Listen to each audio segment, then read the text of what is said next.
À mon avis, le succès d'une culture devrait être jugé par ses résultats, comme la qualité de vie qu'elle produit ou le niveau de progrès qu'elle favorise. Ce sont, à mon avis, les critères qui devraient être utilisés pour déterminer le succès d'une culture. Par exemple, je sais que beaucoup d'Indiens sont contrariés parce que les Indiens ont construit de grands temples, de grandes sociétés complexes, mais ils ont toujours été conquis par des étrangers, d'abord par les musulmans, puis par les Britanniques. Et ils disent d'au toujours: «Eh, nous serions devenus un pays du premier monde si nous n'avions pas été colonisés.» Eh bien, dites-moi, à qui la faute? Une grande civilisation n'est pas complète si elle ne peut pas aussi se protéger en se dotant d'armées. D'accord. Je viens donc de voir ce clip qui était devenu viral sur les réseaux sociaux où l'on voit une femme britannique courageuse. Elle dit les choses comme elles sont et affirme que la culture britannique est supérieure à la pakistanaise. Je pense que c'est une façon très juste de le dire. Je le dis depuis très longtemps et je suis assez content de voir que certains blancs en parlent maintenant de cette manière. Regardez donc ce clip. Vous parlez du Pakistan comme s'ils étaient culturellement inférieurs. Je ne veux pas vous prêter des propos non tenus. C'est vraiment gentil de sa part. Je n'ai pas encore vu tout le débat, mais je vais le faire. Voici le débat complet, disponible sur les réseaux sociaux. Évidemment, il dure 2 heures, donc je ne vais pas vous le passer ici. Mais si elle utilise le Pakistan comme exemple, c'est en fait très gentil de sa part, car il existe des exemples bien pires. Par exemple, l'Afghanistan. Vous savez, j'ai délibérément choisi un pays intermédiaire, et je pense que le Pakistan correspond parfaitement à cette position intermédiaire. Le Pakistan n'est pas aussi tribal que l'Afghanistan, mais évidemment ce n'est pas non plus un exemple d'une culture supérieure. Et moi, pourquoi ne pas en parler, surtout que je suis né au Pakistan? Je n'utilise pas cette identité car le Pakistan est une identité politique. Ethniquement, je suis panjabi. Culturellement, je doute que vous trouviez quelqu'un de plus occidentalisé que moi. Et mes défauts sont occidentaux aussi. Donc oui, bravo à toi de l'avoir dit. Tu continues de mentionner le Pakistan comme s'ils étaient peut-être culturellement inférieurs. Je ne veux pas te faire dire ce que tu n'as pas dit, mais comparé à d'autres cultures comme la France. Je dirais que la culture britannique est définitivement meilleure que la culture pakistanaise, oui. Bon, d'accord. Très bien. Alors, quelles parties particulières de la culture pakistanaise sont inférieures? Je dirais les punitions pour le blasphème. Ça ne fait pas partie de la culture pakistanaise? Qu'est-ce que tu veux dire par ça ne fait pas partie de la culture pakistanaise? Ça fait partie de la culture pakistanaise. C'est ancré dans la culture du Pakistan. Des centaines de personnes ont été tuées pour blasphème par des foules pakistanaises. En fait, on pourrait même dire que l'État du Pakistan. Donc un gouvernement est le représentant de son peuple. Et c'est aussi le cas au Pakistan. Au Pakistan, le code pénal punit le blasphème de la peine de mort. Ils n'appliquent pas les peines de mort à cause de pressions extérieures, à cause de la pression des pays occidentaux. Je crois que l'Union européenne a menacé le Pakistan de façon retentissante pour qu'il se ressaisisse et n'exécute pas Asia. Bibi, une femme chrétienne qui a été accusée de blasphème, ce qu'elle n'avait pas fait, mais même si elle l'avait fait, ils ont menacé le Pakistan de lui retirer son statut SPG+, ou quelque chose comme ça, ce qui permet au Pakistan d'exporter ses marchandises vers vous, vers l'Union européenne, sans tarifs supplémentaires. Donc en gros, un accord de libre-échange. Donc le Pakistan a dit « D'accord, voilà pourquoi le Pakistan, pourquoi l'État pakistanais n'exécute pas les gens pour blasphème. » Mais il y a des dizaines de personnes, probablement environ 50 prétendus blasphémateurs. Ils croupissent actuellement dans les prisons pakistanaises. Cependant, c'est la raison pour laquelle les Pakistanais ne font plus confiance à leur système judiciaire. Donc ce qu'ils font, c'est qu'ils lynchent en fait les gens dans la rue dès que quelqu'un est accusé de blasphème. Alors ils disent, eh bien, à quoi bon suivre la voie légale? À quoi bon la suivre s'ils ne vont pas être exécutés? Alors pourquoi ne pas les exécuter nous-mêmes dans nos rues? Michal, c'est arrivé à Michal Khan et à tant d'autres. J'ai couvert de nombreux cas similaires au fil des années, au point d'en oublier les noms. Michel Khan est le plus important, parce que lorsqu'il a été lynché par une foule à cause d'accusations de blasphème, cela c'était un moment charnière dans ma vie. Et c'est à ce moment-là que j'ai décidé de devenir un militant. Avant cela, j'étais silencieux. Je n'étais pas... J'avais été athée.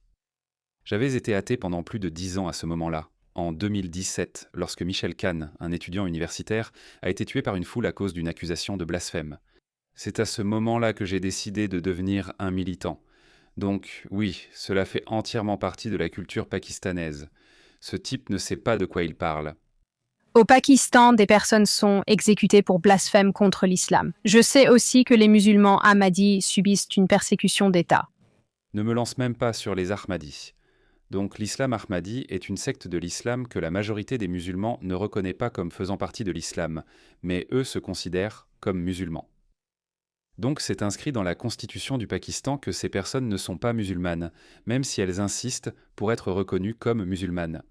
Donc, si tu sais comment les musulmans célèbrent l'Aïd et comment ils sacrifient des chèvres, des vaches et tout ça pendant l'un de ces Aïds, les musulmans ahmadis n'ont pas le droit de sacrifier des animaux. Les musulmans ahmadis n'ont pas le droit de construire des mosquées qui ressemblent à celles des autres musulmans, tu sais, avec des minarets et tout ça. Donc il y a des dizaines de vidéos que tu peux voir où des foules pakistanaises envahissent les maisons des musulmans ahmadis juste pour vérifier est-ce que vous avez aussi sacrifié une chèvre?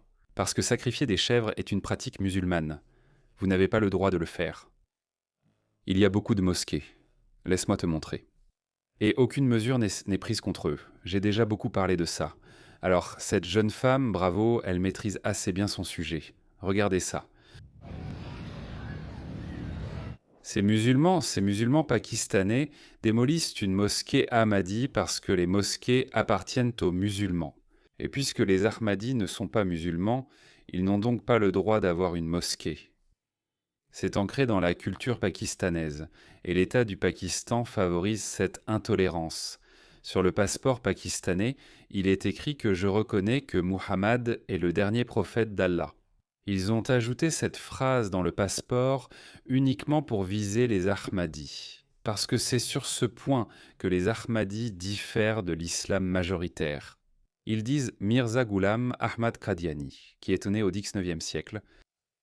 Ils ne disent bon pas explicitement qu'il est un messager, mais il y a une petite nuance qu'ils ont ajoutée, ce qui les sépare du reste de la communauté musulmane. Mis à part cela, Konicho a entièrement raison dans ses propos.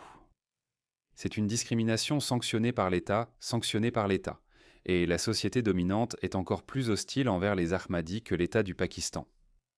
Ce n'est pas l'islam pakistanais, mais l'État pakistanais. Eh bien, cela se passe au Pakistan. Donc, si beaucoup de personnes du Pakistan viennent dans ce pays, cela commencera à se produire ici. Et c'est arrivé en 2016, lorsqu'un musulman de Bradford a conduit jusqu'à Glasgow pour assassiner un musulman Ahmadiyya, même s'il était lui-même musulman, pour ce qu'il considérait comme un blasphème. C'est un exemple. Mais pensez-vous que c'est une vision globalisante des Pakistanais et de la culture pakistanaise? Ou bien estimez-vous que c'est l'opinion majoritaire? Eh bien, C'est en fait une opinion majoritaire. Comme je l'ai dit, ils l'ont légalement inscrite dans leur constitution dans les années 70. Et si vous faites un sondage aujourd'hui au Pakistan, je dirais que 90% de la population pakistanaise dirait « Oui, les Ahmadis ne sont pas des musulmans ». Par conséquent, tous ces actes discriminatoires sont justifiés. Ils peuvent ne pas s'accorder sur la démolition de leur mosquée, mais personne n'oserait vraiment l'exprimer publiquement. Cette question de la discrimination envers les musulmans ahmadis est tellement sensible au Pakistan. Discrimination envers les Ahmadis et accusation de blasphème. Ces deux sujets sont tellement sensibles que même les politiciens les plus populaires comme Nawaz Sharif ou Imran Khan n'osent pas les aborder. Donc, à 100%, cela fait entièrement partie de la culture pakistanaise. Et lorsque vous amenez ces personnes en Occident, en Grande-Bretagne, une Grande-Bretagne qui a dépassé la politique sectaire, vous importez littéralement ce genre de conflit sectaire dans votre pays. La Grande-Bretagne s'est débarrassée de cela il y a 200 ans. Le Pakistan vit encore dans cette culture. Donc oui, c'est clairement une culture inférieure. les choses que nous voyons dans ce pays, quand nous regardons certains crimes, par exemple les gangs d'exploitation sexuelle, c'est un fait que les hommes pakistanais y sont représentés de façon disproportionnée. Et c'est un sujet très sensible. Mais dans ce domaine particulier, n'est-ce pas?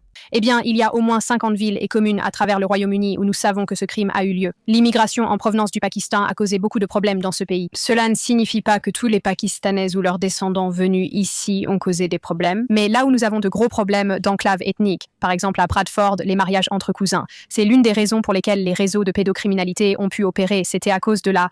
Le mariage entre cousins, en soi, est un indicateur d'une culture arriérée parce que, vous savez, cela entraîne toutes sortes de problèmes.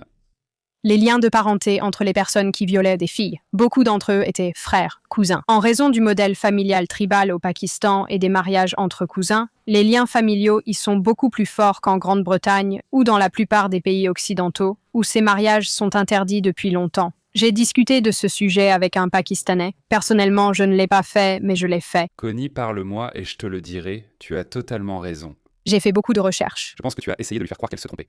J'ai étudié les réseaux de pédocriminalité et écouté les experts sur ce sujet. Dans quelle autre culture peux-tu imaginer à grande échelle qu'on appellerait simplement quelques cousins, son frère ou même son père pour violer de jeunes filles? C'est évidemment répugnant venant de cette culture en particulier, et maintenant nous avons des problèmes dans ce pays à cause de la migration massive provenant de cette culture. Cela ne serait pas arrivé s'il n'y avait pas eu de Pakistanais de Mirpur ou même de Pakistanais en général en Grande-Bretagne. D'accord. Cela ne veut pas dire que la société britannique n'a pas sa propre part de problèmes, mais ce n'est pas parce que vous avez vos propres problèmes que vous devez importer aussi ceux d'autres cultures. Certaines cultures sont intrinsèquement primitives, intrinsèquement arriérées. Et comme je l'ai dit, à mon avis, vous devriez. Des critères tels que la qualité de vie qu'elle produit, le niveau de progrès qu'elle permet d'atteindre, toutes ces choses sont de bons indicateurs pour déterminer si une culture est supérieure ou inférieure. Parlons du multiculturalisme comme d'un problème. Beaucoup des problèmes culturels que nous voyons dans ce pays à cause de la migration de masse viennent de pays musulmans. L'immigration dans ce pays a vraiment changé la façon dont notre police fonctionne, par exemple la façon dont le système judiciaire opère, la façon dont les gens peuvent ou ne peuvent pas dire certaines choses sur leur lieu de travail. Cela a vraiment changé notre culture au point que le CPS essaie de poursuivre des personnes pour avoir insulté l'institution de l'islam, ou que des députés au Parlement demandent à rendre illégale la profanation de livres sacrés, et que notre Premier ministre soit d'accord. Chaque jour à Free Speech Union, nous voyons de nombreux exemples de l'influence discrète des lois islamiques sur le blasphème qui affectent réellement notre pays. Et cela n'arriverait pas sans la migration de masse. Absolument. La conclusion est, n'affaiblissez pas votre culture pour faire de la place à d'autres cultures qui sont manifestement inférieures et rétrogrades. Exactement. Bien dit, Connie Shaw.